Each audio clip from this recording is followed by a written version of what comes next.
2 years after the Battle of New Haven, the galaxy faced a new crisis that would test everything the aliens had learned about humanity. The peaceful Zephyrian Republic, one of humanity's oldest trading partners, sent a desperate message across: the stars. Their homeworld was under siege by a coalition of aggressive species led by the Corvan Empire. Ambassador Velara of the Zephyrians stood in the human embassy on Earth, her normally calm features twisted with desperation. The Zephyrians were a gentle people who had never built a strong military, relying instead on diplomacy and trade agreements for protection.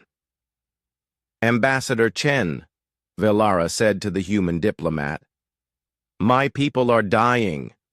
The Corvans and their allies have blockaded our world. They demand we break all treaties with humanity and join their coalition against you. We have perhaps days before our defenses fail completely." Ambassador Linda Chen, who had replaced the previous human envoy, studied the tactical reports with growing anger. The Corvan Empire had learned the wrong lesson from New Haven. Instead of avoiding conflict with humanity, they had decided to eliminate human influence by attacking their friends and allies. "How many ships does the coalition have?" Chen asked. "Over 800 warships from 6 different species," Velara replied. "They chose the Zephyrian Republic because we have no military alliance with humanity, only trade agreements. They believe you will not risk your lives for us." Chen smiled grimly. "They're about to learn how wrong they are." Within hours of receiving the Zephyrian distress call, human space erupted with activity. The Never Again network that Captain Roy Stevens had established immediately broadcast the crisis to every human ship and settlement. The response was even faster and more massive than the one that had saved New Haven. Admiral Blake stood in the Strategic Command Center on Earth, watching, as reports poured in from across human space. Military fleets, corporate security forces, and civilian vessels were all changing course toward the Zephyrian Republic. The aliens who thought they understood humanity were about to receive another education. Admiral, her communications officer, reported, "We're receiving volunteer registrations from over 10,000 vessels. The response is actually larger than New Haven because people know what to expect now." Blake nodded as she studied the tactical displays. "The Corvans made a critical error. They attacked our friends thinking we wouldn't respond. They're about to learn that humanity protects more than just humans." The news of the human response spread quickly through galactic communication networks. Species across the galaxy watched in amazement as humanity once again mobilized their entire civilization to help others. This was unprecedented behavior that challenged everything most aliens believed about interstellar politics. On the Corvan flagship, General Mordak received reports of the human fleet movement with growing unease. His intelligence sources had assured him that humans only protected their own species with such determination. The idea that they would risk everything for alien allies had seemed impossible. "General," his aide Jektar reported nervously, "long range. Sensors show over 15,000 human ships converging on our position. This is 3 times larger than their response to New Haven." Mordak felt his confidence wavering. His coalition fleet was powerful, but 15,000 ships was more than most species possessed in their entire space navies. Perhaps the intelligence reports about human capabilities had been wrong. Captain Susan Hayes commanded the advance force of human military vessels racing toward the Zephyrian Republic.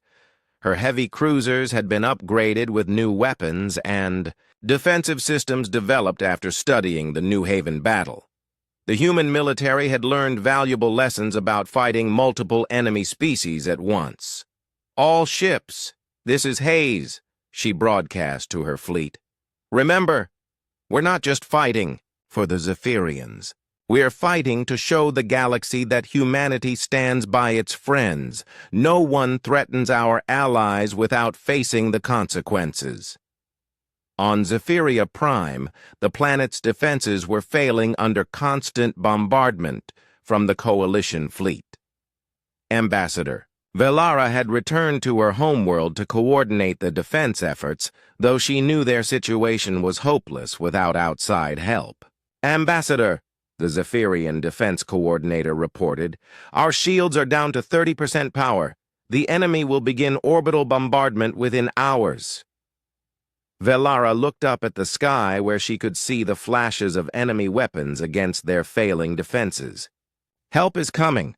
The humans have never abandoned an ally, and they won't start now. The first human ships to arrive were the fast attack vessels and converted civilian ships. Captain Tony Garcia's mining squadron had been retrofitted with even more powerful weapons based on their success at New Haven. His industrial ships might look crude compared to military vessels, but they packed enough firepower to surprise enemy commanders. Mining squadron to Zephyrian Defense Forces, Garcia announced as his ships engaged the outer edge of the Coalition fleet. We're here to break the blockade. Keep your heads down while we clear a path. The Coalition forces were expecting to face desperate Zephyrian defenders, not a coordinated human assault. Garcia's ships used their industrial equipment to devastating effect, cutting through enemy formations like they were mining asteroids instead of fighting warships. General Mordak watched in horror as his carefully planned siege turned into a chaotic battle. The humans fought with the same savage determination they had shown at New Haven, but now they had 2 years of experience fighting alien technology. Their tactics were more refined, their weapons more effective, and their coordination almost perfect. All Coalition ships maintain formation, Mordak ordered, trying to keep his alliance together. We still outnumber them significantly, but the numerical advantage was disappearing rapidly as more human ships arrived every hour. Admiral Blake's main fleet emerged from hyperspace in perfect battle formation, followed by thousands of support vessels from across human space. The Altarian Council watched the battle unfold with growing amazement. Ambassador Tirsan sent urgent reports to his government describing what he was witnessing through long-range sensors. The humans are not just defending their allies, Tirsan reported. They're demonstrating to the entire galaxy that friendship with humanity means protection from any threat. This will change the balance of power permanently. Other species began making their own calculations about the changing galactic situation. The peaceful races saw opportunity in human protection, while aggressive empires realized they faced a new reality where their traditional victims might have powerful defenders. Dr. Rachel Kim, now serving aboard a hospital ship in the human fleet, prepared to treat casualties from both sides of the conflict. Her medical teams had been expanded to include specialists in treating various alien physiologies. Doctor, one of her assistants, asked, "Why are we preparing to help wounded enemies?" Kim looked up from her preparations with a sad smile. "Because that's what makes us human. We fight to protect our friends, but we don't let hatred consume us. Even our enemies deserve medical care when they're wounded." The battle for the Zephyrian Republic was about to begin in earnest, and the galaxy would once again witness what happened when someone threatened humanity's friends. Jake Morrison wiped sweat from his forehead as he stared at the communication screens in front of him. The small room buzzed with the sound of machines working day and night. Outside the windows, he could see the golden wheat fields that stretched, as far as the eye could see. New Haven Colony was peaceful this morning, just like it had been for the past 15 years. The colony sat on a world that humans called paradise. The air was clean, the water was pure, and the soil grew crops better than anywhere on Earth. 50,000 people had made this place their home. They had farms, schools, hospitals, and everything they needed for a good life. Governor Lisa Martinez ran the colony with help from people who cared about their neighbors. Jake had been the communications officer for 3 years now. Most days were quiet. He sent messages to other human worlds, received supply orders, and kept in touch with the few ships that passed through their system. It was a simple job, but Jake liked it. He felt important, knowing that he was the voice that connected New Haven to the rest of human space. At exactly 10 in the morning, everything changed. The long-range sensors started beeping loudly.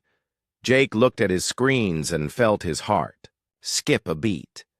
Massive energy readings were coming toward their system. These were not the small signatures of trading ships or passenger vessels. These readings were huge, like nothing Jake had ever seen before.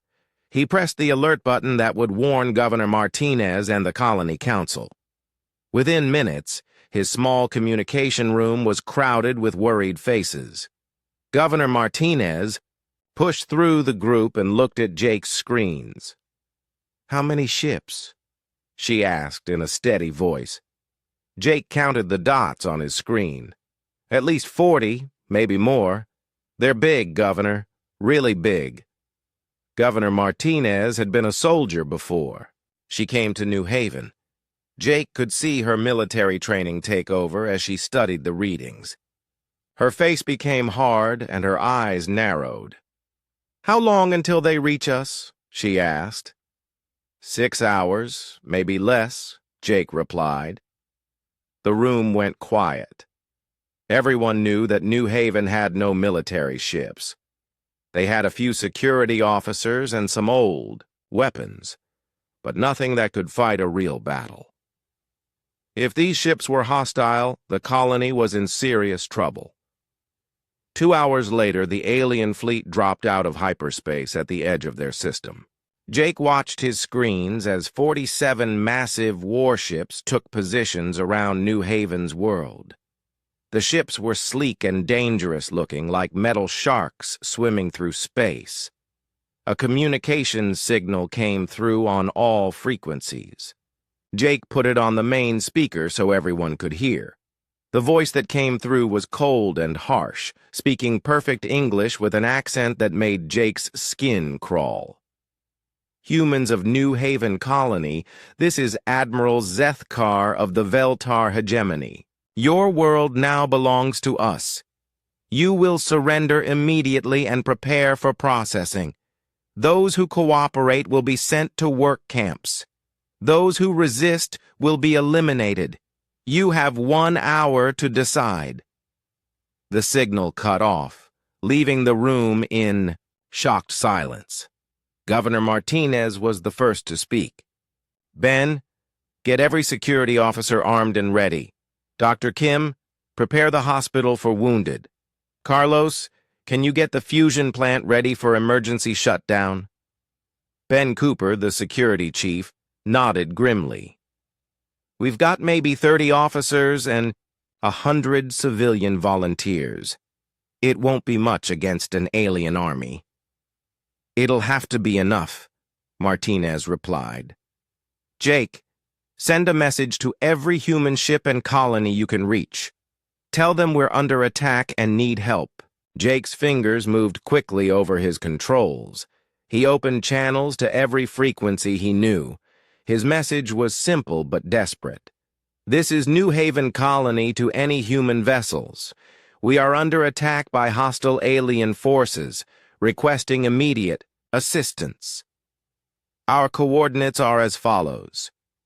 He repeated the message on every channel, hoping that somewhere in the darkness of space, someone would hear their call for help. Outside, the first Veltar landing ships began entering the atmosphere. They were huge, dark things that cast shadows over the wheat fields.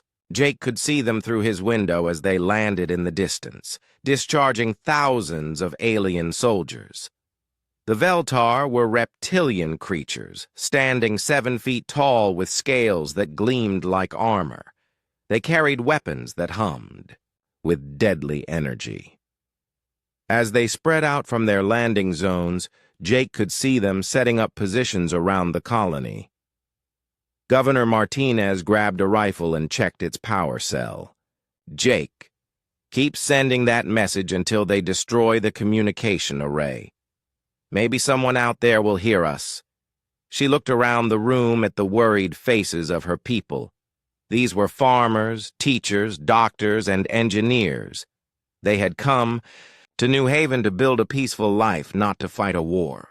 But now, war had found them. "Listen to me," Martinez said in a strong voice. "We didn't ask for this fight, but we won't run from it either.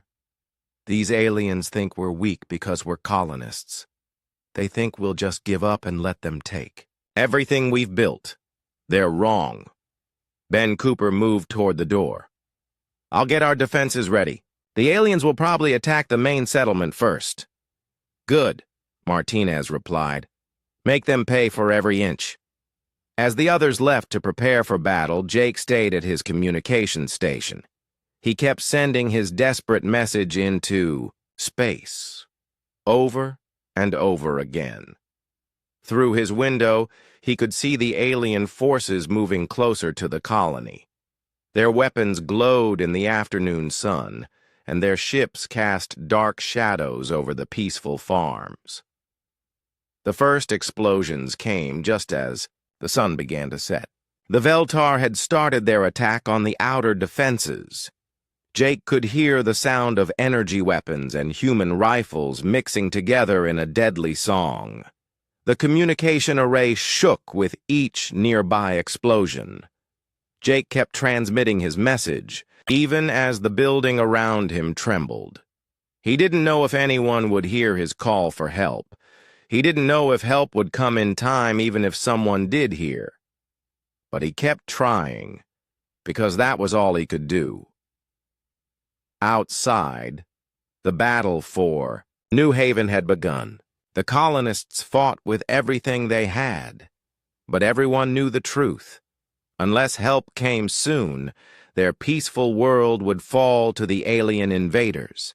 Jake's message was their only hope, a desperate plea sent into the vast darkness of space.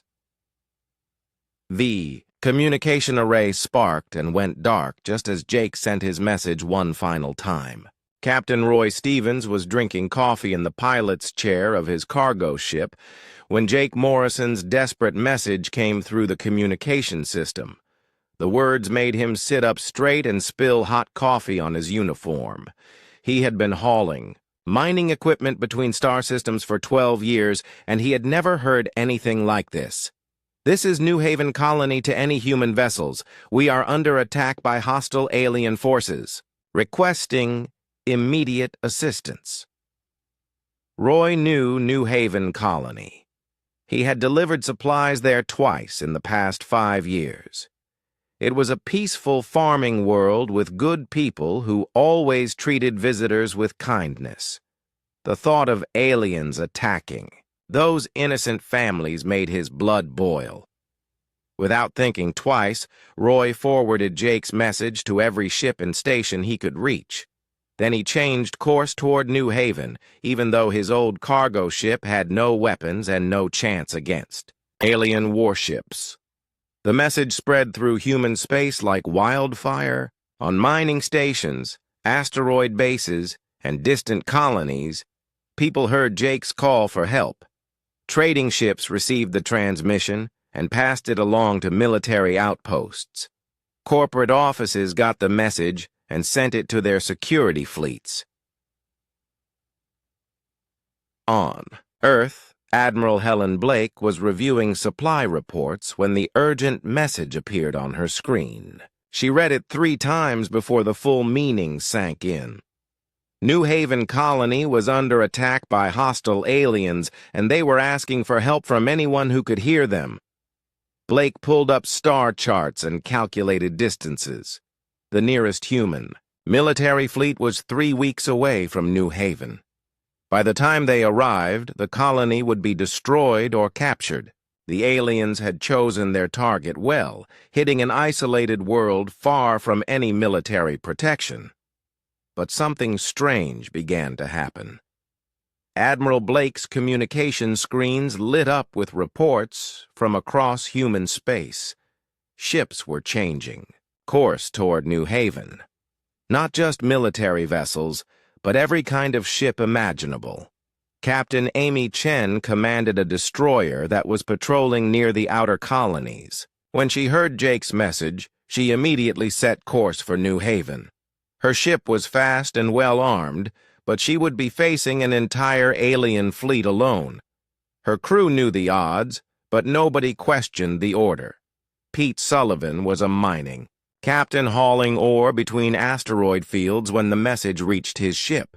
His vessel was not built for fighting, but Pete started welding metal plates to the hull and mounting mining lasers as weapons. He had once visited New Haven and remembered the kindness of the people there.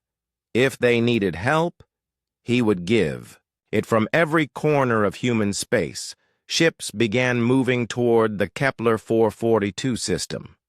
Some were military vessels with trained crews and powerful weapons. Others were merchant ships with improvised defenses. A few were private yachts whose owners had grabbed whatever weapons they could find. The response made no military sense. Individual ships and small groups were racing toward certain death against overwhelming odds. Any reasonable species would send only organized fleets with good chances of victory. But humans were not being reasonable. Admiral Blake watched the reports flow across her screen and realized she was seeing something that had never happened before in galactic history. An entire species was responding to a threat against their own with complete disregard for personal safety or military logic. On the frontier world of Titan's Rest, Captain Dan Miller received Jake's message while his patrol ship was docked for repairs. The repairs were not finished, and his weapon systems were only working at half power. Miller ordered his crew to launch anyway. They would fight with whatever they had. The alien species who monitored human communications watched this response with growing amazement. The Altarians, humanity's closest alien friends, sent urgent messages to Admiral Blake warning her that humans were walking into a trap. Ambassador Tirsan could not understand why humans would sacrifice so many ships for one small colony. Blake tried to explain something that seemed impossible for other species to understand. "We don't abandon our own," she told the alien ambassador. "Every human life is worth protecting, no matter the cost." This concept was so foreign to most galactic civilizations that it seemed like madness. Other species typically wrote off isolated colonies as acceptable losses in the larger game of survival and expansion. They could not comprehend a race that would risk everything for 50,000 people on a distant world. Meanwhile, back on New Haven, the battle was going badly for the colonists. Governor Martinez crouched behind sandbags in the main settlement as Veltar energy weapons lit up the night sky. Her security forces were brave, but they were farmers and teachers with rifles, not soldiers. Ben Cooper ran from position to position, coordinating the defense with whatever weapons they had. The colonists had turned their farming equipment into weapons and used fertilizer to make explosives. They fought with desperation and determination, but the aliens kept advancing. Dr. Rachel Kim worked in the hospital that had been set up in the community center basement. Wounded defenders were brought to her constantly, and she did her best to save them with limited medical supplies. Above her, she could hear the sounds of battle getting closer. The Veltar Admiral Zethkar watched the human resistance with growing frustration. His species had conquered dozens of worlds, and most civilizations surrendered quickly when faced with overwhelming force. But these humans kept fighting even when their situation was hopeless. The reptilian admiral had expected the colony to surrender after the first attack. Instead, the humans had retreated to defensive positions and continued shooting. Some of them even launched suicide attacks against his landing forces, throwing themselves at armored aliens with nothing but knives and improvised explosives. Captain Amy Chen's destroyer was the first reinforcement to reach the New Haven system. She dropped out of hyperspace and immediately engaged the outer edge of the Veltar fleet. Her single ship could not win against 47 alien warships, but she could buy time for the colonists and draw attention away from the planet. Chen's destroyer danced between the massive alien vessels, using its speed and maneuverability to avoid their heavy weapons. She targeted their communication arrays and sensor systems, trying to disrupt their coordination. When her weapons overheated, she used her ship as a battering ram, striking damaged alien vessels and crippling them. The sight of human reinforcements arriving gave new hope to the colonists fighting on the ground. Governor Martinez grabbed her radio and announced to all defenders, "Help is coming! Hold your positions!" But everyone knew that one destroyer could not save them.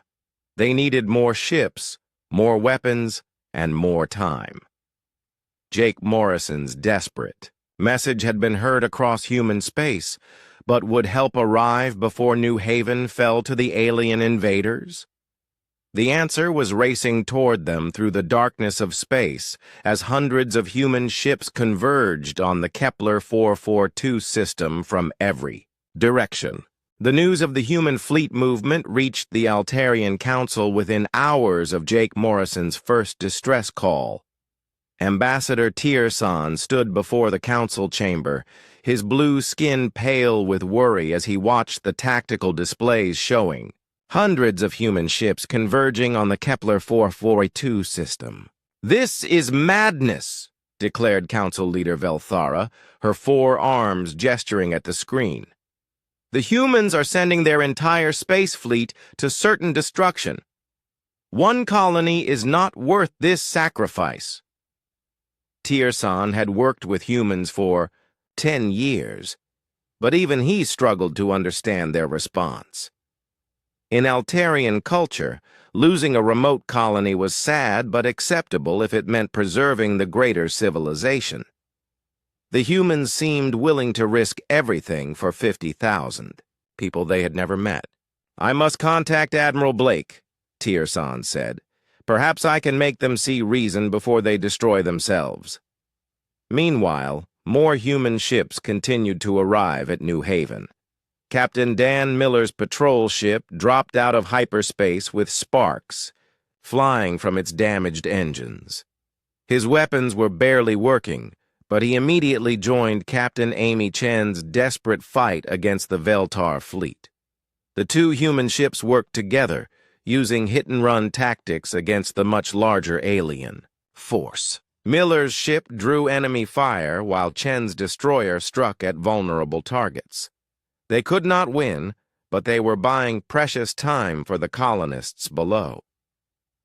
On New Haven's surface, the situation was getting worse. The Veltar had pushed the human defenders back to the main settlement. Governor Martinez crouched in a bombed-out building, reloading her rifle while enemy energy bolts lit up the street outside. "How many more can we hold?" she asked Ben Cooper, who was bandaging a wound on his arm. "Maybe an hour, 2 at most," Cooper replied grimly. "We're running low on ammunition, and they keep bringing in more troops." In the basement of the community center, Dr. Rachel Kim worked frantically to save wounded defenders. The air was thick with smoke and the smell of burning buildings. She could hear the Veltar soldiers getting closer with each passing minute. Carlos Rivera, the colony's chief engineer, made a difficult decision. He activated the emergency protocol for the fusion power plant. If the colony was going to fall, He would make sure the aliens paid a heavy price. The plant could be overloaded to create a massive explosion that would take out a large part of the Veltar landing force. "Governor," Rivera called over the radio, "I can give us one last card to play, but we need to evacuate everyone from the power plant area." Martinez understood immediately. "Do it. We'll hold them as long as we can." The battle in space intensified as more human ships arrived. Pete Sullivan's modified mining vessel emerged from hyperspace, its hull covered with improvised armor plating. His mining lasers were not designed for combat, but they could still cut through alien ship hulls. Captain Susan Hayes commanded a squadron of heavy cruisers that had been patrolling the inner colonies. When Jake's message reached her fleet, she immediately ordered full speed toward New Haven. Her ships were some of the most powerful in human space, designed specifically for war. Hayes and her squadron dropped out of hyperspace in perfect formation, their weapons already charging for battle. For the first time since the attack began, the Veltar faced ships that were built to fight them on equal terms. "All ships, this is Hayes," she broadcast on the human frequency. "Form up on me. We're going to show these aliens what happens when they threaten human civilians." Admiral Zethkar watched from his flagship as more human vessels continued to arrive.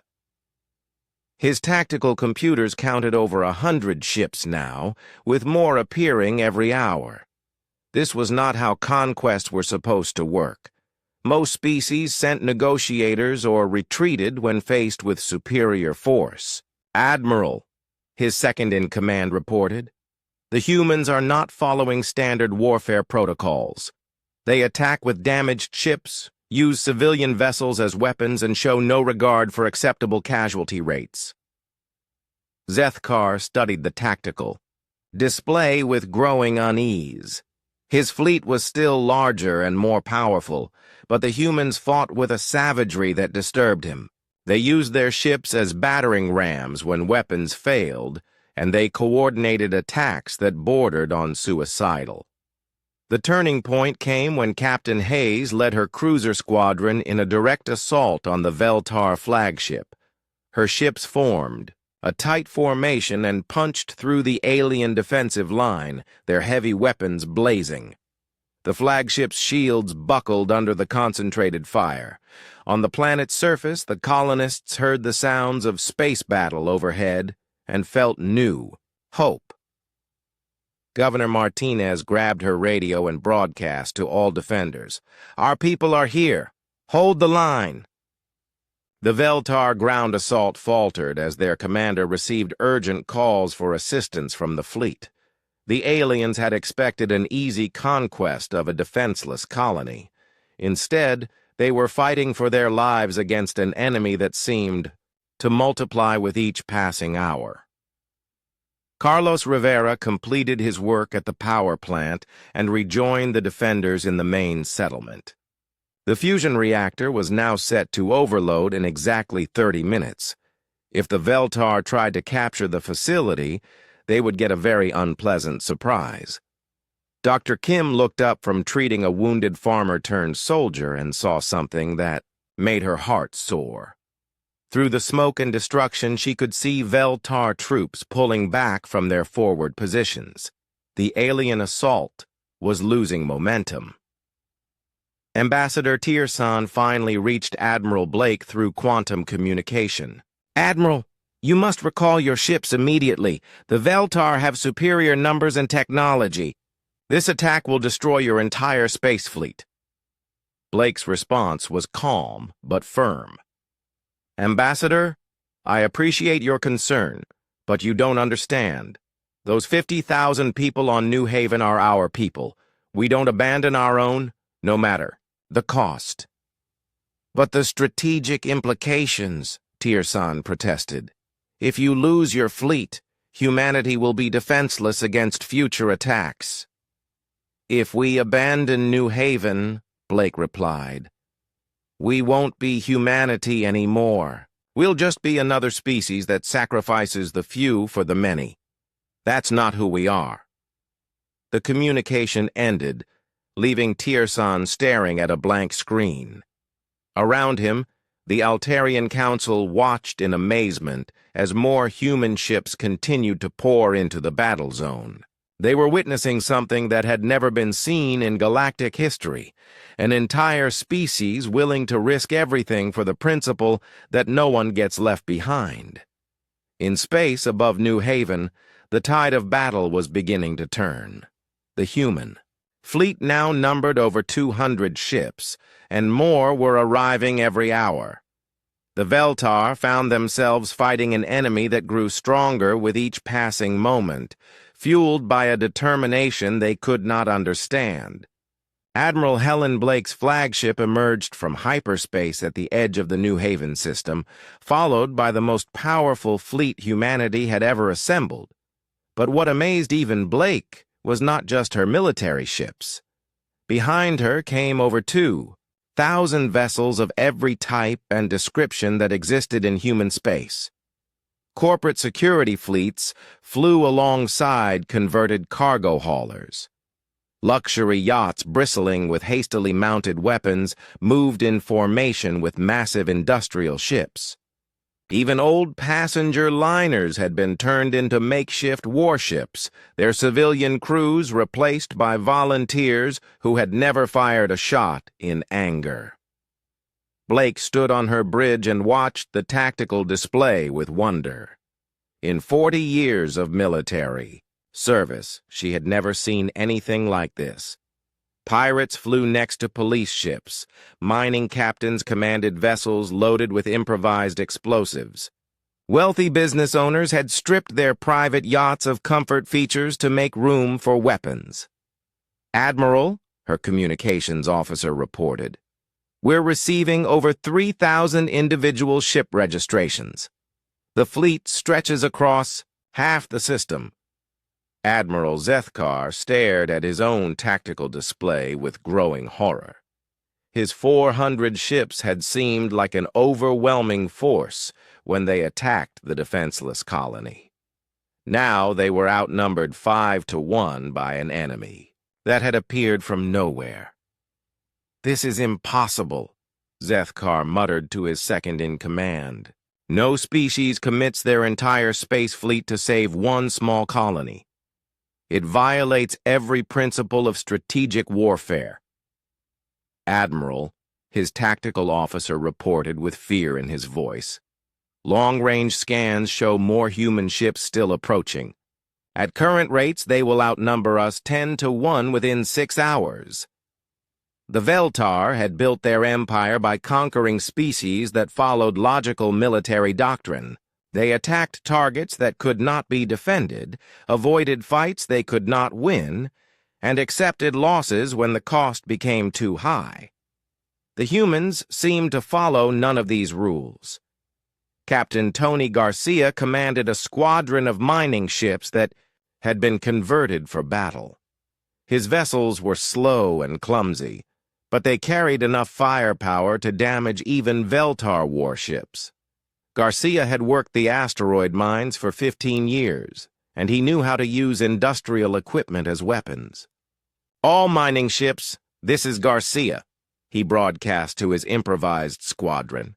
"Remember, we're not trying to win pretty. We're here to hurt them bad enough that they think twice about attacking human colonies." Garcia's ships moved toward the Veltar, fleet in a loose formation, their mining lasers and plasma cutters charging for battle. They looked like flying scrapyards compared to the sleek alien warships, but appearances were deceiving.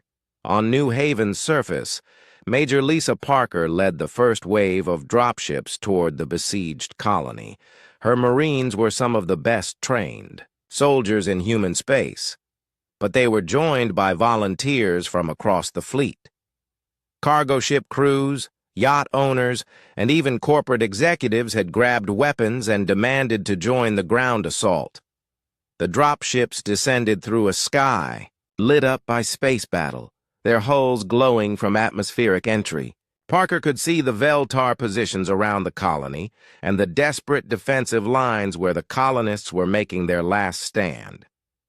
"All ground units, this is Parker," she announced over the radio. "We're coming in hot. The colonists have been holding for hours, so let's show them that help has arrived." Governor Martinez heard the announcement through her radio and felt tears of relief run down her face. She was crouched behind the remains of a farming vehicle, her rifle almost out of ammunition. Around her, the other defenders looked exhausted, but determined. "Ben," Martinez called to her security chief, "tell everyone to get ready. Our cavalry is here." Ben Cooper was wounded in 3 places, but he managed to grin. "About time. I was starting to worry we'd have to win this fight by ourselves." The space battle reached a new level of intensity as Admiral Blake coordinated the massive human fleet.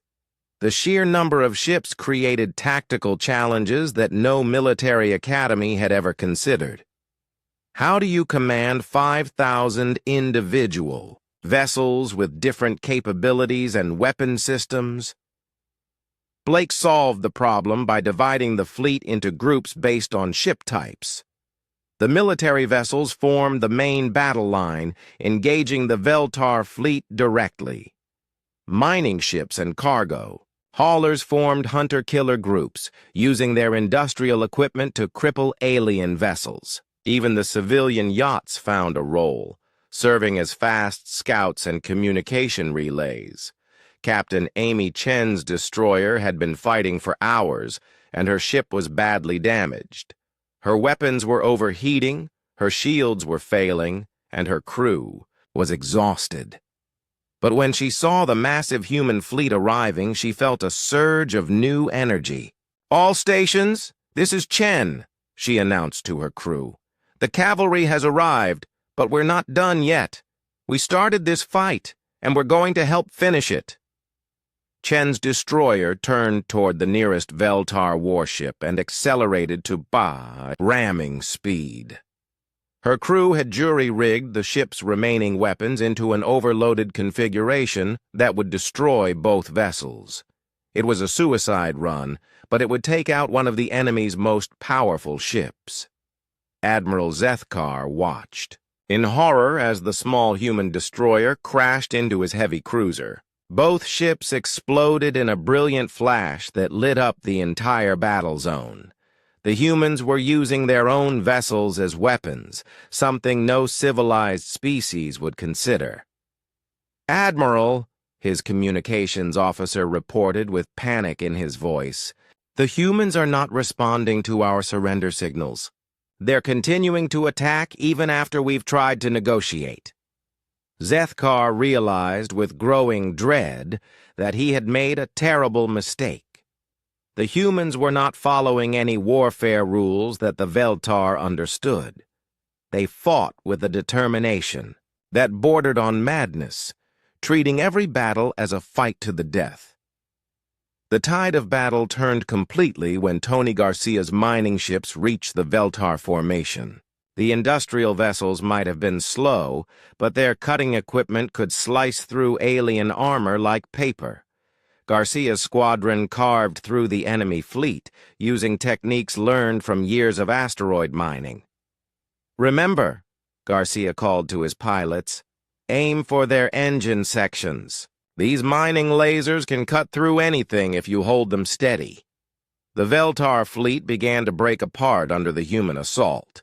Ships that had seemed invincible were being destroyed by converted cargo haulers and mining vessels. The aliens had superior technology, but the humans had something more powerful: the absolute determination to protect their own. On the planet's surface, Major Parker's Marines linked up with Governor Martinez's defenders just as the colony's fusion plant exploded. Carlos Rivera's booby trap took out an entire Veltar landing force, and the remaining alien troops began retreating to their ships. Admiral Blake watched the battle unfold and realized that humanity had crossed a line that could never be uncrossed.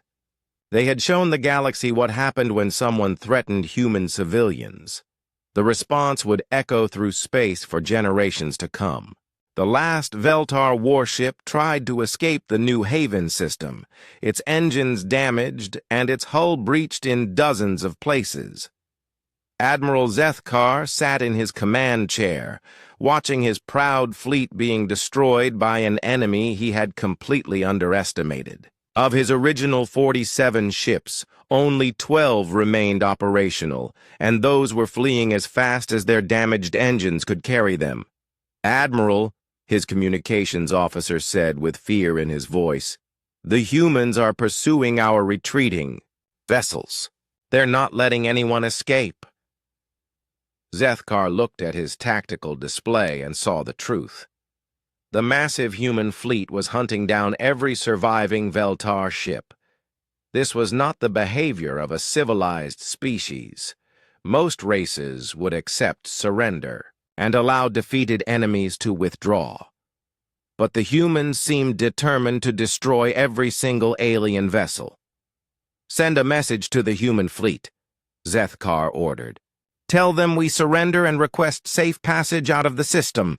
The response came back in a cold, female voice that made the reptilian admiral's scales crawl with dread. "This is Admiral Blake of the Human Space Navy. You came to our world.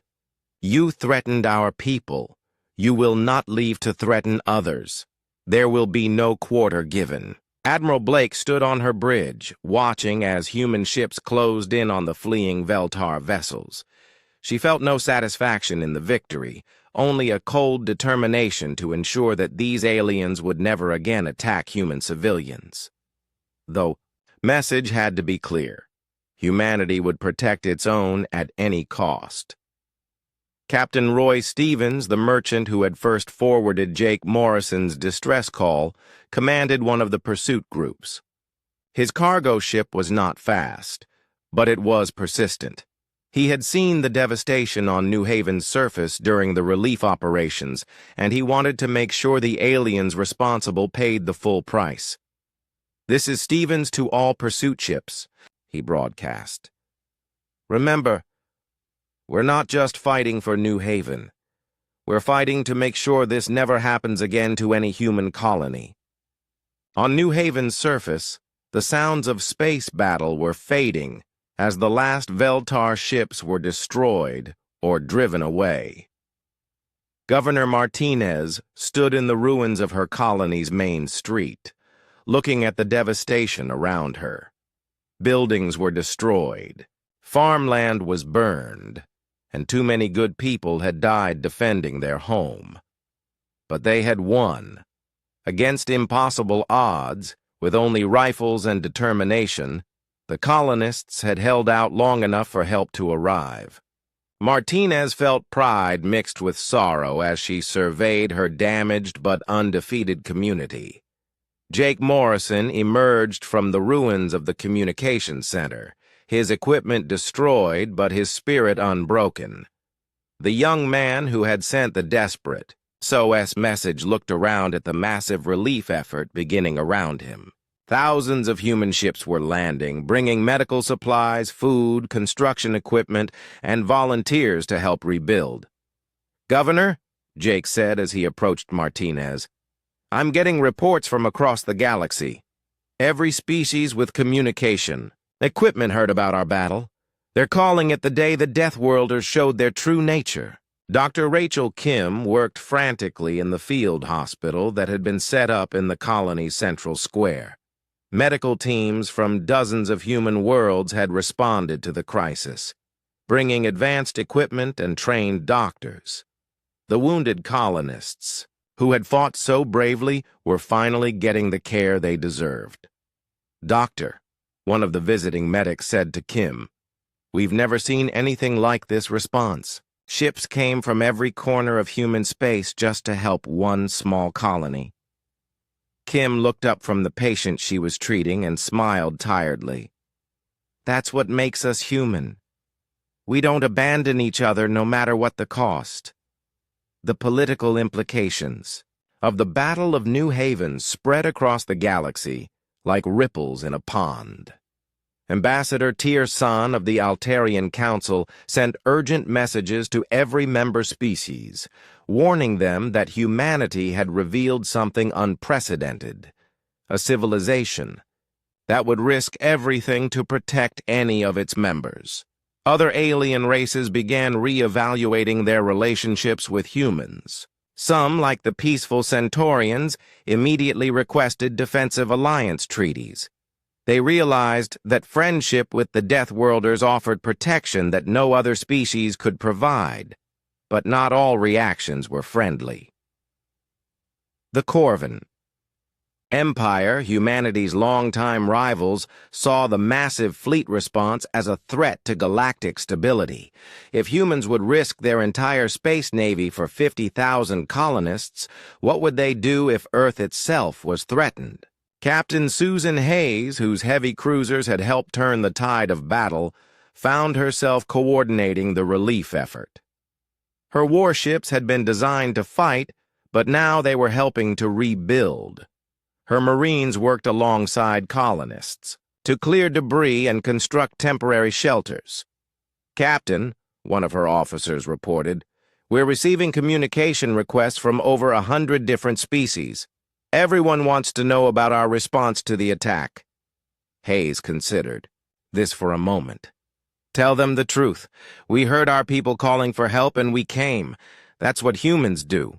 Carlos Rivera, the engineer who had rigged the fusion plant as a weapon, worked with teams from across human space to rebuild New Haven's infrastructure. The colony would be stronger than before, with better defenses and more advanced technology. But more importantly, it would serve as a symbol of human determination. "We're not just rebuilding a colony," Rivera told the work teams. "We're sending a message to the galaxy that humans don't give up and we don't leave each other behind." Admiral Blake addressed the assembled fleet commanders before they began returning to their normal duties. Over 5,000 ship captains listened as she spoke about what they had accomplished together. "Today, we showed the galaxy who we really are," Blake said. "We're not the strongest species, or the smartest, or the most advanced, but we're the species that will cross any distance and face any odds to protect our own. That makes us something the galaxy has never seen before." The fleet began to disperse, with ships returning to their regular routes and duties. But something had changed forever. The galaxy now knew that attacking any human settlement meant facing not just local defenses, but the combined might of the entire human species. Jake Morrison stood in his rebuilt communication center, monitoring the peaceful frequencies of a EI'd thriving colony. Ships arrived daily bringing supplies, new colonists, and messages of support from across human space. His simple SOS had done more than save New Haven. It had shown the galaxy what humanity truly represented. The last Veltar ship was destroyed at the edge of the system, ensuring that none of the attackers would return home to plan revenge. The message was clear. Those who threatened human civilians would face the full wrath of the Deathworlder fleet. In the years that followed, the Battle of New Haven would be remembered as the day humanity revealed its true nature to the galaxy.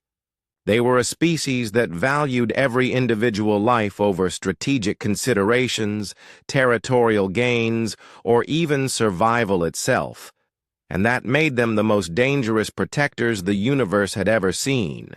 6 months after the Battle of New Haven, the galaxy was still trying to understand what had happened. In the grand halls of the Galactic Council on Nexus Prime, representatives from hundreds of species gathered to discuss the human problem that now dominated interstellar politics. Ambassador Tirsan of the Altarians stood before the massive assembly, his blue skin pale with worry. Behind him, holographic displays showed the tactical records of the battle, replaying the moment when over 5,000 human ships had appeared to defend a single colony. "Honored delegates," Tirsan began, "we must address the implications. of humanity's response to the New Haven incident. No species in recorded galactic history has ever committed such resources to defend so few of their own people. In the audience, Ambassador Kethvor of the Corvan Empire shifted his massive form and spoke in a voice like grinding stone. The humans have upset the balance of power. If they will sacrifice their entire fleet for 50,000 colonists, what will they do if their homeworld is threatened? This level of unity is dangerous to galactic stability. The Centaurian delegate, a peaceful insect-like being named Kliktar, disagreed. The humans have shown us something beautiful. They value every life in their species. Perhaps we could learn from their example instead of fearing it. But fear was exactly what many species felt. The Veltar hegemony had been one of the most powerful military forces in the galaxy, and humanity had destroyed them completely. Not a single Veltar ship had escaped the New Haven system to carry word back to their empire. The reptilian race had simply vanished from galactic affairs overnight. On Earth, Admiral Blake sat in her office reading reports from across human space. The victory at New Haven had changed everything for humanity. Alien species that had once ignored human diplomatic requests were now eager to sign trade agreements and defense treaties. Others were building up their military forces, clearly preparing for conflict. "Admiral," her aide announced, "you have a priority message from the Altarian Council. They're requesting an immediate meeting about galactic security concerns." Blake sighed as she reviewed the message. The aliens were scared, and she could understand why. Humanity had revealed something that most species thought was impossible. A civilization willing to risk everything for the principle that no one gets left behind. On New Haven, life was slowly returning to normal. The colony had been rebuilt with better defenses and more advanced technology. Governor Martinez walked through the new town center, watching children play in parks that had been battlefields just months before. Jake Morrison still worked as the communications officer, but his job had changed dramatically. Instead of the quiet routine of a peaceful colony, he now coordinated with dozens of human ships that patrolled the system. New Haven had become a symbol, and humanity was determined to protect that symbol. "Governor," Jake called as Martinez passed his new communication center. "I'm receiving reports of alien survey ships near the outer system. They're not approaching, just watching." Martinez nodded grimly. "Let them watch. They need to see that we're still here and we're not going anywhere." The Watchers were representatives from various alien governments, trying to understand how humans had achieved such unprecedented unity. Military analysts studied recordings of the battle, searching for tactical innovations they could copy. Sociologists examined human culture, trying to find the source of their unusual loyalty to each other. Dr. Rachel Kim had become something of a celebrity in galactic medical circles. Her work treating both human and alien patients during the battle had earned respect across species lines. She now ran a medical research station on New Haven, working to improve health care for all intelligent life. "The humans fascinate me," said Dr. Velthan, a visiting Altarian physician. "Most species develop healthcare systems based on efficiency and resource allocation. But human medicine seems focused on saving every individual life, regardless of cost." Kim smiled as she showed her alien colleague around the medical facility. "That's because we believe every life has value. It doesn't matter if someone is young or old, rich or poor, healthy or sick. Everyone deserves a chance." This philosophy was spreading beyond just medical care. Human colonies across the galaxy were implementing new policies based on the lessons learned at New Haven. No settlement would ever again face attack without immediate support from the rest of humanity. Captain Roy Stevens had become the unofficial coordinator of what became known as the Never Again network. His cargo ship now carried advanced communication equipment that could relay distress signals across vast distances in minutes instead of hours or days. Every human ship in space is now part of our early warning system, Stevens explained to a gathering of ship captains on Luna Station. If any colony sends a distress call, we'll know about it immediately, and help will be on the way before the enemy realizes what they're facing. The network was already proving its worth. 3 minor incidents had occurred where alien raiders approached human settlements, only to find themselves facing overwhelming response forces before they could attack. Word was spreading through the galaxy's criminal elements. Human colonies were off limits, but not everyone was impressed by humanity's show of unity. In the dark corners of space, species that had built their power on conquest and intimidation watched the humans with growing resentment. The Corvan Empire began secret negotiations with other aggressive races, discussing the human threat to their traditional way of life. General Mordak of the Corvan military studied tactical reports of the New Haven battle with his staff officers. "The humans may have shown impressive unity," he growled, "but they're still just one species. If multiple empires coordinated attacks on different human worlds simultaneously, they couldn't respond to all of them." His aide, a younger Corvan, named Jektar, pointed out a flaw in this reasoning. "General, the humans destroyed the entire Veltar fleet with converted civilian ships. Their actual military capabilities may be much greater than we've seen." This was the question that kept many alien leaders awake at night. Humanity had responded to the New Haven crisis by mobilizing thousands of civilian vessels as weapons of war. But they also possessed dedicated military fleets that had barely participated in the battle. What would happen if Earth itself were threatened?